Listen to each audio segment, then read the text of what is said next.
Assalamu alaikum students. Today is Wednesday, April 21, 2021. I am Asim bin Salim and I welcome you all in the science class with a new lesson. So students, in the previous week we have completed unit number 1 of science, and today we are going to start our chapter number 2, that is Earth as a living planet.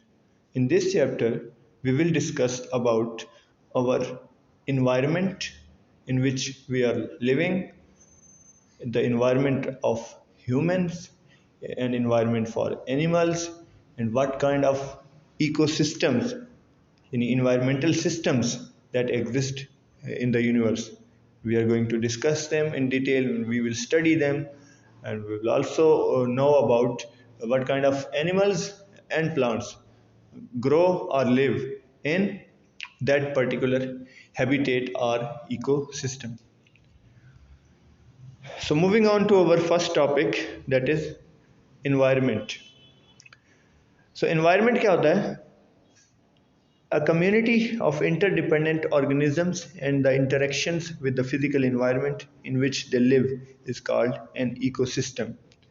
So environment क्या होता है? Atmosphere around us. हमारे इर्द गिर्द का जो atmosphere है, that includes air pressure, temperature, उसके बाद फिर रेन के हिसाब से कंपैरिजन करें, ठीक है, एरिया के हिसाब से कंपैरिजन करें, हाइट के हिसाब से कंपैरिजन करें. सो डिफरेंट रीजन्स या डिफरेंट एटमॉस्फेयर को हम एक इन्वायरमेंट कहते हैं, ठीक है. For a period of time जो एटमॉस्फेयर एक सस्टेन रहता है तो हम उसको क्या बोलते हैं? एनवायरनमेंट. सो अब इकोसिस्टम क्या चीज़ है? सो इकोसिस्टम कहता है कि जी a community of interdependent organisms. Organisms क्या होते हैं? एनिमल्स एंड प्लांट्स, ऐसे थिंग्स दैट हैज लाइफ, ठीक है, लिविंग थिंग्स को हम ऑर्गेनिजम्स बोलते हैं. तो कहता है कम्युनिटी ऑफ इंटरडिपेंडेंट ऑर्गेनिजम्स, जहाँ पे इंटरडिपेंडेंट जो ऐसे ऑर्गेनिजम्स जो एक दूसरे के ऊपर डिपेंड करते हैं, like we humans and animals depends upon plants for our oxygen, and plants depend upon us for carbon dioxide. They need carbon dioxide to make their food, and we need oxygen to live.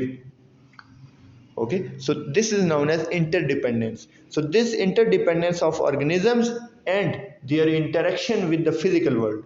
Physical world mean with non-living things, non-living objects, for example soil, ठीक है, इसके साथ interaction या atmosphere, non living में और क्या आ सकता है आपके पास? टेम्परेचर, एयर प्रेशर, ठीक है. इस इन्वायरमेंट के साथ interaction is known as ecosystem. तो कहता है it is a system of living things that interact with each other and with the physical world. So कहता है ये सिस्टम ऑफ लिविंग थिंग्स है जो एक दूसरे के साथ इंटरेक्ट करते हैं, plus they interact with the physical world, यानी नॉन लिविंग थिंग्स के साथ.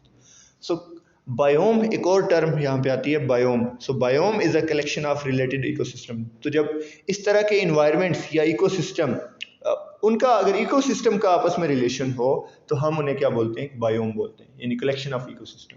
सो एक रीजन के अंदर there can be different ecosystems, okay, that are going to make a biome, ठीक है. सो जो भी कोई इकोसिस्टम होता है उसके दो पार्ट्स होते हैं, that is abiotic and biotic components, ठीक है, यानी दो पार्ट्स होते हैं. एबायोटिक कहते हैं फिजिकल वर्ल्ड को, यानी non living part of the environment, like soil, like temperature, like air pressure, this kind of things.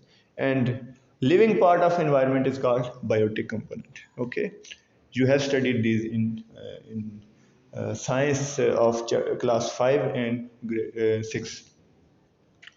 So next is habitat. So what is habitat? Habitat कहते हैं उस प्लेस को जहाँ पे एनिमल्स यानी या ह्यूमंस रहते हैं, ठीक है. कहते हैं it is a place where we live. It is more than just a home, it includes the whole surrounding area. So ये वो नहीं है कि जस्ट जहाँ पे हमारा घर है, that not our home, not our houses. It is wide area where our house is located. For example, my house is located in Kashmir your house is located in Islamabad, so there is a temperature difference, there is an environmental system difference in the environment, like physical world, like peoples are different. ठीक है, so इसको हम क्या बोलते हैं, we have different kind of habitats. ठीक है, the temperatures are different, the people, the living standards are different from cities to cities, from area to area, from region to region. So these things are known as habitats. ठीक है, so that surrounding is known as habitat. So वहाँ पे जो रहने वाले लोग होते हैं उनको हम क्या बोलते हैं, habitants. ठीक है, habitant. So कहता है the habitat provides the animal or plant with food or shelter. तो उस एरिया के अंदर हमें फूड और शेल्टर मिलता है. Okay, so people and their habitats. So जो पीपल हैबिटेट्स के अंदर रहते हैं उन्हें हम क्या बोलते हैं, हैबिटेट्स. तो कहता है people can live all over the world.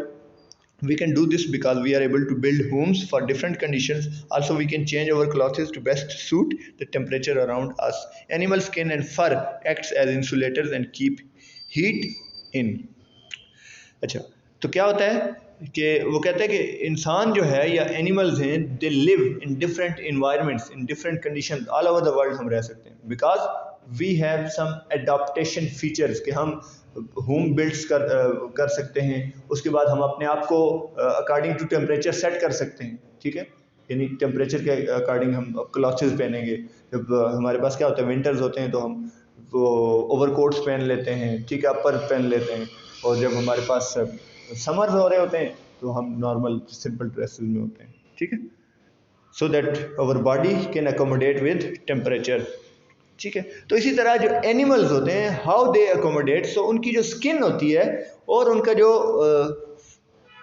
फर होते हैं, ठीक है, पर ये समझें, और उनका जो बॉडी का आउटर, जैसे बाज के हेयर्स होते हैं, बाज के पर होते हैं. ठीक है, सो दे प्रोटेक्ट देम.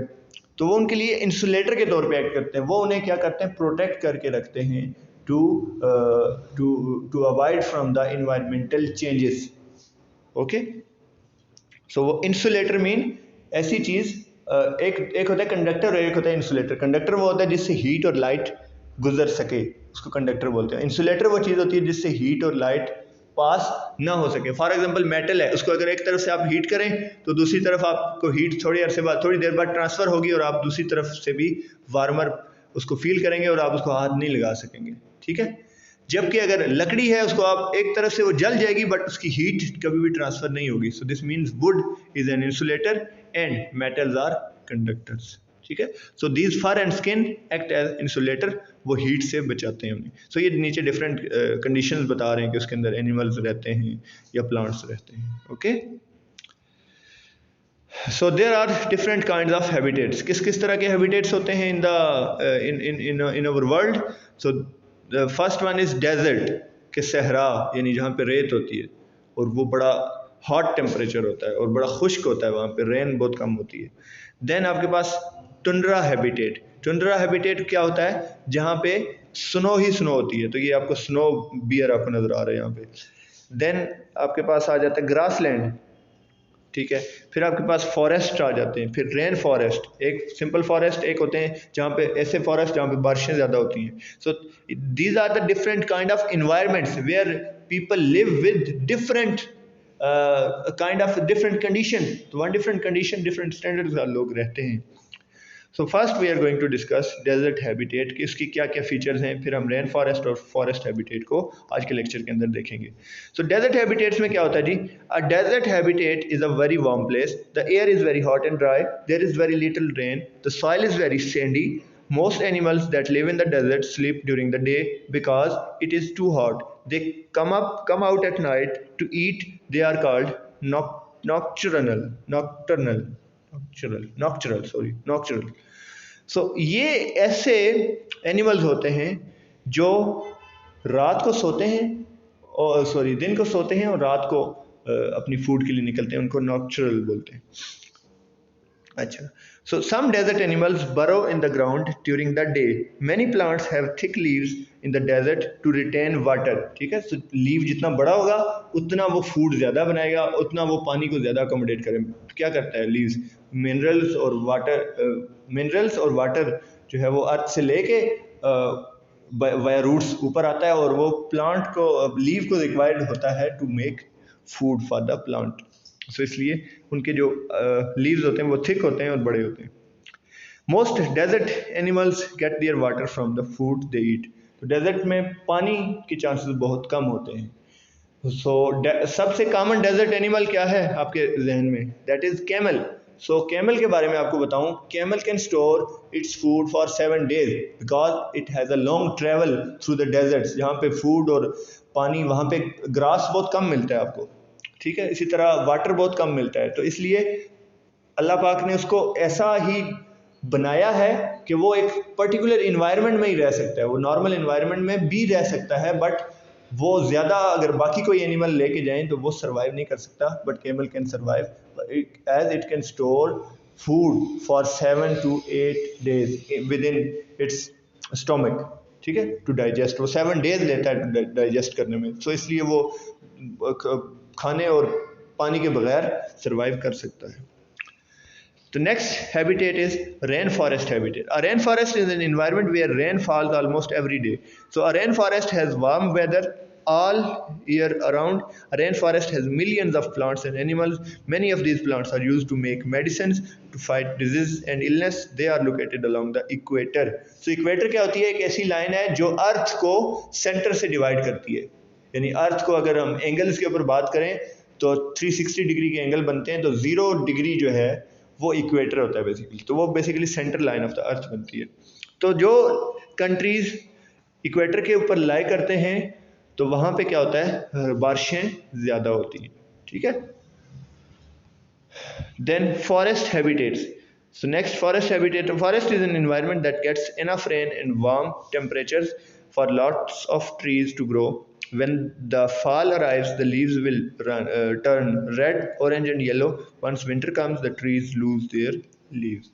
तो ये जो environment है, ये है basically environment हमारी तरफ, हमारे यहाँ cities के साथ जो towns होते हैं या villages होते हैं, वहाँ का जो environment है वो basically forest habitat हम उसको बोलते हैं, कि जहाँ पे ट्रीज भी होते हैं, साथ साथ ग्रास भी होता है, और प्लांट्स अपने क्या करते हैं, लीव्स को लीव कर जाते हैं, उनको उनसे उनके जो लीव होते हैं वो फॉल डाउन हो जाते हैं। कब? ऑटम के अंदर, या फॉल जब आ रहा होता है, ठीक है। So students, that was all for today's lecture. Hope you guys have learned about it. We will discuss the rest of habitats in our next lecture. Thank you for joining. Your homework will be shared on the portal. Allah Hafiz.